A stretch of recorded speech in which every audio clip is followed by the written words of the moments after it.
স্বাগতম। এই অধ্যায়ের ওয়ান অফ দ্য স্পেশালি অনুশীলনী 13.1-এর one of the most important math হচ্ছে এটি। তো এক্ষেত্রে আমাদের হচ্ছে এটা অনেকটা হচ্ছে 2 রঙের মতো। ওইখানে হচ্ছে n-তম পদ নির্ণয় করতে বলেছিল, আর এখানে হচ্ছে n-তম পদের সংখ্যক পদের সমষ্টি কত সেটা আমরা নির্ণয় করব। আমরা লক্ষ্য করি যে আমাদের একইভাবে যে সমান্তর যে কাজটি করতে হবে, আমাদের ধারাটির প্রথম পদকে আমরা ধরে হচ্ছে a সমান হচ্ছে এখানে 3। সাধারণ অন্তরকে আমরা লিখতে পারি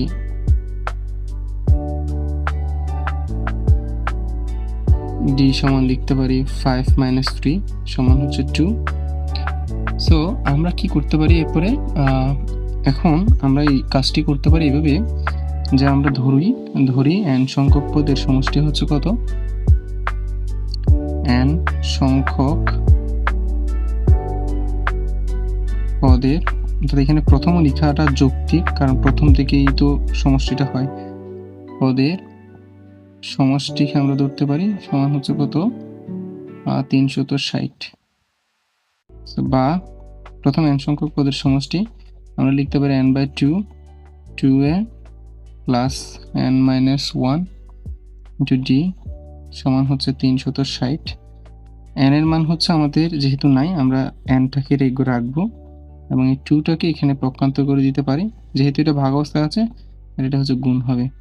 2a এখানে 2 থাকলো, আমাদের এর মান দেওয়া আছে, এর মান হচ্ছে 3 প্লাস n এর মান নাই, n-1 থাকলো, d এর মান হচ্ছে 2।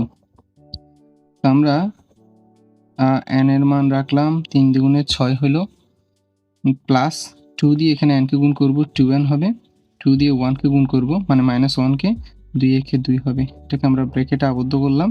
360 দিয়ে যদি আমরা এটাকে গুণ করি তাহলে হচ্ছে হয়তো 720 আসবে। অ্যান্ড দেন আমরা nটাকে রাখলাম। এখানে যদি আমরা বিবেচনা করি 6 থেকে যদি 2 বিয়োগ দিই, এখানে খেয়াল করতে হবে এখানে কিন্তু 2 এর পাশে n আসে, যার ফলস্বরূপ এখানে কিন্তু চলক হিসেবে আছে ওর পাশে, কিন্তু ওদের পাশে যেহেতু চলক নাই, ওরা যোগ বিয়োগ হবে। 6 থেকে যদি 2 বিয়োগ কাটা দিই তাহলে হচ্ছে 4 প্লাস 2n সমান হচ্ছে 720। সেক্ষেত্রে আমরা চাইলে আমরা n দিয়ে 4 কে গুণ করতে পারি। এক্ষেত্রে আমরা 4n নিলাম প্লাস 2 দিয়ে n দিয়ে আমরা যদি এটাকে গুণ করি, অর্থাৎ দুইটিকে গুণ করতে হবে, তাহলে 2n স্কোয়ার, আর প্লাস এটাকে যদি পক্ষান্তর করি প্লাস 720 টাকে মাইনাস হবে, এবার কিছু না 0 নিলাম। এবং আমরা এখানে 2n স্কোয়ারটাকে শুরুতেই নিতে পারি, প্লাস 4n টাকে রাখলাম, মাইনাস 720 টাকে নিয়ে নিলাম। অর্থাৎ স্কোয়ারটাকে সবসময় মাথায় রাখতে হবে, মাইনাস সামনে নিয়ে আসবো। এবং এখানের মধ্যে মোস্ট ইম্পর্টেন্ট পার্ট হচ্ছে আমাদের মিডল টার্মটা করা, যেখানের মধ্যে আপনারা স্টুডেন্টরা সবসময়, যেটা একটা স্ট্রাগলের জায়গা, যেখানে মিডল টার্মটাকে ভাঙতে পারি না, আমরা কীভাবে করতে পারি। প্রথমত এখানে 720 আছে, আমরা এটাকে ভাঙা শুরু করব বা ভাগ করা শুরু করব 2। এটা ক্ষেত্রে আসবে হচ্ছে 360। আমরা যদি 360কে যদি 2 দিয়ে ভাগ করি তাহলে হয়তো এটা 180 আসবে। 2 দিয়ে যদি আবার করি তাহলে এক্ষেত্রে আমরা পাবো হচ্ছে 90 দুগুণ 180, আর 2 দিয়ে করলে তাও হচ্ছে 45 পাবো। আর যদি আমরা এটার মধ্যে 5 দিয়ে করি তাহলে 5 নং 45, 9 কে ভাঙলে 3 দিয়ে ভাগলে 3 3 9।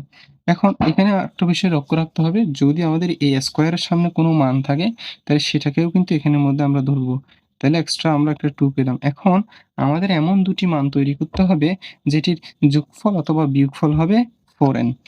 সেক্ষেত্রে আমরা নিতে পারি কি, 3 দুগুণে 6, 3 তিরিকা 9, 9 দুগুণে হচ্ছে আপনার 18, 3 তিরিকা 9 দুগুণে 18, 18 নিলাম আমরা। আর তারপর হচ্ছে আর এখানে যদি করি 5 দুগুণে 10, এভাবে করে আমাদের মূলত 2টি সংখ্যা তৈরি এক্ষেত্রে আমাদের হচ্ছে 2টি সংখ্যা নির্ণয় করতে হবে। তো আমরা কিভাবে তৈরি করতে পারি? উদাহরণস্বরূপ আমরা যদি 2 দিয়ে যদি 3 কে গুণ করি তাহলে হচ্ছে আপনার 3 দুগুণে 6, আর যদি বলি 3 দিয়ে যদি আমরা 2 দুগুণে 3 দুগুণে 6, 6 এর সাথে যদি আমরা 3 গুণ করি তাহলে 318 হয়। 18 এর সাথে যদি এখান থেকে আমরা আরেকটা সংখ্যা নিই, অর্থাৎ ঠিক এমনটা করি 2, 3 গুণ 3 গুণ 2 গুণ 2, তাহলে হচ্ছে আমাদের দাঁড়ায় হচ্ছে 36। অন দ্য আদার হ্যান্ড আমাদের আছে হচ্ছে উপর থেকে যদি 2, 2 ইন্টু 2 ইন্টু 5 গুণ করি, তাহলে 2 দুগুণে 4, 4 দুগুণে 8, 5 8 হচ্ছে 40। আর 40 এবং 36 এর যোগফল বা বিয়োগফল, সরি এখানে বিয়োগফলটা হবে 4। এইখানে আরেকটি বিষয় বোঝার আছে যে আমাদের এখানে প্লাস লাগবে নাকি মাইনাস লাগবে। অর্থাৎ আমরা কি করতে পারি, প্রথমে 2n স্কোয়ারটা বসাইলাম, এই পাশে -720 টা বসাইলাম, সমান 0 দিলাম। এইটাকে আমরা এখন মিডল টার্মের কাজ হচ্ছে এটাকে ভেঙে দুটি করব। কিভাবে? এই যে আমরা এখানের মধ্যে দুটি মান পেলাম যেটা এখানের মাধ্যমে হইল। একটা হচ্ছে 40, একটা হচ্ছে 36। তো 40 এর আগে কি দেওয়া আছে? আমরা দেখব হচ্ছে এখানে যেহেতু আমাদের প্লাস দরকার, সেহেতু আমরা +40 টাকে রাখবো। তবে এটার পাশে একটা n নিতে হবে যেহেতু এটার বিয়োগফলটা দেখাতে হবে, এবং 36 n টাকে নিব। আমরা প্রথম দুটি থেকে কমন নিতে পারি কি? এখানে 2 আছে, এখানে 40 আছে। তাহলে আমরা 2 যায় কমন। যেহেতু 2 দিয়ে 20 গুণ করলে তাহলে হচ্ছে 40 দ্বারা। এখানে n ও কমন আছে, n টাও নিয়ে নিলাম। আর এখানে থাকে 2 টা নিয়ে নিলাম। এখান থেকে n দুটি আছে, একটি নিয়ে নিলাম। আর এখানে আছে n একটি, সেটা লিখলাম। প্লাসটা লিখলাম। এখান থেকে n টা নিয়ে নিলাম। 2 এর সাথে 20 গুণ করলে 40 হবে। এখানে আরেকটা বিষয় বুঝতে পারি আমরা এভাবে, 2 দিয়ে n কে গুণ করলাম, তাহলে 2 আসলো। 2 দিয়ে যদি আমরা 2n দিয়ে যদি আমরা n কে গুণ করি 2n স্কয়ার আসে কিনা? 2n দিয়ে যদি আমরা 20 কে গুণ করি তাহলে 40n টা আসে কিনা? এটাও আমাদের দেখতে হবে। মাইনাস এখান থেকে যদি আমরা 36 টা কমন নিই তাহলে এখানে আর n টা থাকে। এখানে আমরা যদি এখন প্লাস বসাই, এই প্লাসে মাইনাস আর প্লাসে ওখানে মাইনাস হবে। সো এক্ষেত্রে এখানের মধ্যেও হচ্ছে আমরা 20 টা পাবো। সমান হচ্ছে 0 হবে। এখন আমরা এই দুটি থেকে একটি নিব। সেটি হচ্ছে n প্লাস 20 থেকে একটি, আর হচ্ছে 2n মাইনাস 36 থেকে হচ্ছে একটি। তো আমরা হয় লিখব, এখন হয় লিখে যেটা আমাদের মূল ইম্পোর্টেন্ট কাজ, হয় লিখে n প্লাস 20 অর্থাৎ এটি সমান একবার 0 ধরবো, আর এটি সমান হচ্ছে একবার 0 ধরবো।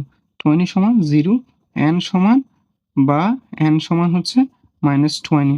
আমরা অথবা দিয়ে আবার এখানে লিখতে পারি, অথবা 2n মাইনাস 36 সমান 0।